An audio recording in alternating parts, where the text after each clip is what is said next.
آج جو واقعہ میں آپ کو سنانے جا رہی ہوں یہ ایک سچا واقعہ ہے، اور یہ واقعہ قرآن پاک کی حکمت، اس کی دانائی، اس کی سچائی، اس کی صداقت، جس کو کسی تمہید کی، کسی دلیل کی ضرورت نہیں ہے، اس کا منہ بولتا ثبوت ہے۔ بہت سارے لوگ یہ یقین رکھتے ہیں کہ قرآن پاک میں جو واقعات بتائے جا رہے ہیں شاید وہ اس طرح سے واقع نہ ہوں، تو یہ ان تمام لوگوں کے لیے ایک نشان عبرت اس وقت بھی تھا جب یہ ہوا، اور آج بھی ہوگا جب میں یہ واقعہ آپ کو سنانے جا رہی ہوں۔ یہ 1935 کی بات ہے اور علاقہ اور مقام ہے عراق کا۔ جب ایک دن والی عراق کو اپنے خواب میں ایک صحابی کرام جو ہے وہ نظر آتے ہیں، جن کا نام حذیفہ بن یمان رضی اللہ تعالیٰ عنہ ہے۔ یاد رہیے وہ صحابی ہیں جنہوں نے بیعت عقبہ ثانی میں رسول پاک صلی اللہ علیہ وسلم کے ہاتھ پر بیعت کی تھی، اور وہ اس والی عراق کے خواب میں آ کر یہ کہتے ہیں کہ ہماری قبروں کو کسی اور جگہ پر منتقل کر دو، کیونکہ دجلہ کا پانی ہمیں تنگ کر رہا ہے۔ والی عراق خواب میں یہ دیکھتا ہے خواب اور نظر انداز کر دیتا ہے، کیونکہ دنیا پرست یا پھر بعض اوقات ہم لوگ اس طرح کی باتوں کو اتنی اہمیت نہیں دے پاتے۔ اگلے دن پھر اسے خواب میں اسی طرح سے حضرت حذیفہ بن یمان آ کے اپنا تعارف کراتے ہیں اور بتاتے ہیں کہ میرے بھائی جابر بن عبداللہ کو دجلہ کے پانی سے زیادہ تکلیف ہو رہی ہے، ہماری قبروں کو دجلہ کے کنارے سے کہیں اور منتقل کر دو، کیونکہ دجلہ کا پانی ہمیں تنگ کر رہا ہے۔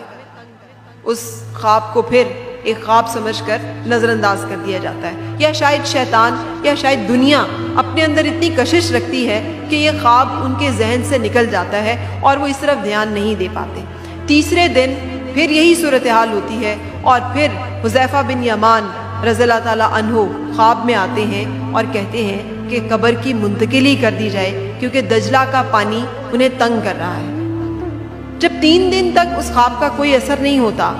تو چوتھے دن والی عراق کیا دیکھتا ہے کہ مفتی اعظم جو ہیں عراق کے وہ تشریف لائے ہیں، آتے ہیں، اور آ کر مفتی اعظم کی جو حالت ہے اسے دیکھ کر اسے لگتا ہے کہ کوئی انہونا واقعہ، کوئی غیر معمولی بات ہوئی ہے۔ وہ پوچھتے ہیں کیا ہوا؟ انہوں نے کہا کہ میرے خواب میں اس طرح سے صحابی رسول صلی اللہ علیہ وسلم آئے ہیں اور انہوں نے یہ حکم دیا ہے۔ یہ سن کر والی عراق کو یاد آیا کہ ایسی بشارت اور اس طرح کا خواب تو اس نے بھی دیکھا ہے، تو اس نے اس کے بارے میں تحقیق کی اور اس نے کہا کہ میں یہ سمجھتا ہوں کہ کسی مسلمان کی قبر کو کھولنا جائز نہیں ہے، تو اگر آپ اس بارے میں کوئی فتویٰ دے دیں تو پھر یہ پردہ کھولا جا سکتا ہے، اس لیے کہ مسلمان کی قبر جو ہے وہ اس کا ایک پردہ ہے، اور اس پردے کو نہ کھولنے کا اور اس کے اندر موجود رازوں کو بیان نہ کرنے کا حکم ہمیں ملا ہے۔ مفتی اعظم یہ کہتے ہیں کہ آپ کی سب بات بجا، لیکن ایک صحابی رسول صلی اللہ علیہ وسلم کے حکم اور اس طرح سے ان کے آنے کو کسی طور نظر انداز نہیں کیا جا سکتا، اس لیے میں درخواست کروں گا کہ اس معاملے کو سنجیدگی سے لیا جائے اور اس پہ عمل پیرا ہوا جائے۔ میں دوبارہ آپ کو بتا رہی ہوں کہ میں آپ کو کوئی ایسا واقعہ نہیں سنا رہی جو کسی تحقیق یا کسی کا گھڑا گھڑایا ہو، یہ وہ واقعہ ہے جس کی پوری دنیا شاہد ہے۔ پھر یہ ہوا کہ انہی زمانے میں سنا اور لکھا گیا کہ بہت سارے انجینئرز تھے ایسے جو کہ عراق میں موجود تھے، اور وہ انجینئرز وہاں پہ کھدائی کے کاموں میں مصروف تھے۔ آج کل ہم دنیا دار لوگ ٹیکنالوجی اور ان چیزوں پہ زیادہ یقین رکھتے ہیں، اور کچھ لوگ یہ سمجھتے ہیں کہ روحانیت بھی دراصل ایک طرح کی ٹیکنالوجی اور اس طرح کے معاملات کا ہی ایک اعلیٰ ورژن ہے۔ بہرحال والی عراق نے یہ آپشن اور تجویز پیش کی کہ جب ہمارے پاس اتنے جدید آلات ہیں، اتنے دنیا کے بڑے ماہرین، برطانوی ماہرین یہاں پر موجود ہیں، تو ہم کیوں نہ یہ پروجیکٹ ان کی زیر نگرانی دے دیں۔ اور انہوں نے بھی یہ تسلی کروائی کہ جناب ہم زمین کو دیکھنے کی صلاحیت رکھتے ہیں، ہمارے پاس ایسے آلات موجود ہیں کہ ہم اوپر سے ہی ماپ سکتے ہیں کہ کتنی گہرائی میں پانی ہے، پانی کی ڈائریکشن کس طرف ہے، اور پانی موجود ہے یا نہیں ہے۔ تو والی عراق نے کہا کہ پھر تو معاملہ حل ہو گیا، اس سے کہ ہم ان کی ذمہ داری میں دیتے ہیں، یہ ہمیں بتا دیں گے کہ اس طرح کا کوئی معاملہ ہے، یا شاید ہمارا ذہن یا ہمارا ایک وسوسہ ہے، واہمہ ہے، اور اسے نظر انداز کر دینا چاہیے۔ کہتے ہیں کہ برطانوی انجینئرز نے اپنے تحقیقات کی، انہوں نے اپنے تمام آلات، مشینیں، جو بھی ان کی کیلکولیشنز تھی وہ کی، اور کھدائی بھی کی ان دونوں اجسام کے پاس، ان دونوں قبروں کے آس پاس 20-20 فٹ بلکہ اس سے بھی زیادہ گہرائی تک اور خاصی گہرائی تک جو ہے کھدائی کی گئی، پانی کے کوئی آثار نہیں ملے۔ جب پانی کے کوئی آثار نہیں ملے تو والی عراق مطمئن ہو گیا، کیونکہ اس کا جو آرگیومنٹ تھا کہ ہمیں واہمہ ہو سکتا ہے، وسوسہ ہو سکتا ہے، یہ کیسے ہو سکتا ہے کہ یہ معاملہ اس طرح سے ہو، اس کی تصدیق ہو گئی۔ اس نے کہا دیکھیے دنیا کی جدید ترین لیٹسٹ آلات، جدید ترین ٹیکنالوجی، جدید ترین مشینری اور بہترین انجینئرز بھی اس چیز کی تصدیق کر رہے ہیں کہ ایسا کوئی معاملہ ہو ہی نہیں رہا، تو ہم کس لیے قبر کھودیں۔ مفتی اعظم عراق کے ڈٹ گئے، انہوں نے کہا کہ جناب مجھے صحابی رسول صلی اللہ علیہ وسلم کا حکم ہے، میں روحانی معاملات پر یقین رکھتا ہوں، میں یہ درخواست کرتا ہوں کہ آپ قبر کشائی کی اجازت دیجئے، قبر کھولی جائے اور دیکھا جائے کہ کیا معاملہ ہے۔ اب جب یہ معاملہ اس طرح سے زیر بحث آیا تو تمام عالم اسلام کے لیے ایک بڑا مسئلہ تھا۔ اس زمانے میں ابھی اتنا میڈیا ایڈوانس نہیں ہوا تھا، لیکن اس کے باوجود ٹیلی ویژن اور بہت سارے لوگ میڈیا کے ذریعے ایک دوسرے سے منسلک جو ہے اخباروں کے ذریعے سے، جرائد کے ذریعے سے، رپورٹنگ کے ذریعے سے انفارمڈ ہوتے تھے۔ بہرحال 135 ممالک کے وہاں پر نمائندے موجود تھے۔ جب پوری دنیا میں خبر گئی تو مسلمان جوک در جوک، جس تک یہ اطلاع پہنچی، جو آ سکا وہ موجود تھا۔ 135 ذرائع ابلاغ کے نمائندے مختلف ممالک سے، مختلف طرح سے وہاں پر آئے۔ ان سب کی موجودگی میں قبر کشائی کی گئی، دھڑکتے ہوئے دلوں کے ساتھ، پریشانی تشویش کے ساتھ، اس لیے کہ ہر ایک شخص تذبذب میں تھا، ہر ایک شخص اس معاملے میں واہمے کا شکار تھا کہ واللہ اللہ جانے کیا حالات ہیں، اللہ جانے کیا صورتحال ہے۔ کہتے ہیں کہ جب قبر کھولی گئی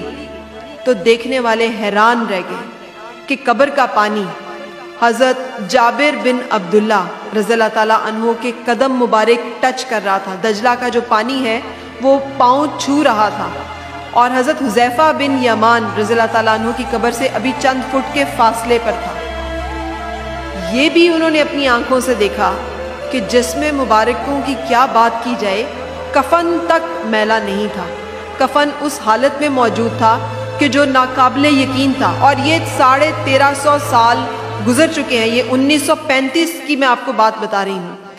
تو ایک جاپانی رپورٹر نے وہاں پہ لکھا کہ میں نے جو اپنی آنکھوں سے دیکھا ہے میں یہ بیان نہیں کر سکتا، اور آج مجھے اس خدائے واحد پر یقین آ گیا ہے کہ جس کے ماننے والے زمین جو ہے ان کو نہیں کھاتی، جس کے ماننے والوں کے ساتھ اس طرح کا معاملہ ہوتا ہے کہ طبعی اصول ان کے اوپر لاگو نہیں ہوتے، اس رب کو آپ طبعی اصول اور قوانین کے ذریعے سے کیسے سمجھ سکتے ہیں جس کے بندوں کے اوپر وہ طبعی قوانین جو ہے وہ لاگو نہیں ہوتے۔ کہتے ہیں کہ حضرت جابر بن عبداللہ رضی اللہ تعالیٰ عنہ کی آنکھیں کھلی تھیں، حضرت حذیفہ بن یمان رضی اللہ تعالیٰ عنہ کی آنکھیں بند تھیں۔ دونوں کے چہرے، دونوں کے اجسام بالکل ایسے تھے کہ جیسے ابھی انہیں دفنایا گیا ہے۔ اور حضرت جابر بن عبداللہ رضی اللہ تعالیٰ عنہ کی آنکھیں جو کھلی ہوئی تھیں وہ اتنی چمک اور اتنی دلکشی اپنے اندر لیے ہوئی تھیں جیسے کسی بہت مسحور کن، جیسے بہت خوبصورت کسی چیز کو آدمی دیکھ رہا ہو۔ اور اسی جاپانی رپورٹر نے یہ بھی لکھا کہ واللہ میں نے آج تک کسی زندہ انسان کی آنکھوں میں بھی وہ چمک اور وہ خوبصورتی نہیں دیکھی جو میں نے اس وقت ایک صحابی رسول صلی اللہ علیہ وسلم کی آنکھوں میں دیکھی۔ یہ واقعہ رپورٹ کیا گیا۔ جو عینی شاہدین تھے ان میں زیادہ تر لوگ یہودی تھے، زیادہ تر لوگ نصارہ تھے، کرسچنز تھے، بہت سارے لوگ مشرف با اسلام ہوئے۔ میں نے یہ واقعہ اس لیے کوٹ کیا کہ ہم لوگ یوم آخرت، عذاب قبر اور یہ دنیاوی معاملات جہاں پر کہ ہماری آنکھ سے اوجھل معاملات ہوتے ہیں اس کے اوپر یقین لانے میں، اعتقاد کرنے میں بعض اوقات کمزوری دکھاتے ہیں۔ یقین کامل رہے کہ اللہ کے سوا اور کوئی رب نہیں، اور ایک دن ہم نے اپنے رب کے حضور پیش ہونا ہے اور اپنے اعمال کا جواب دینا ہے۔ اللہ تعالیٰ مجھے اور آپ کو اس دن سرخرو کرے، آمین۔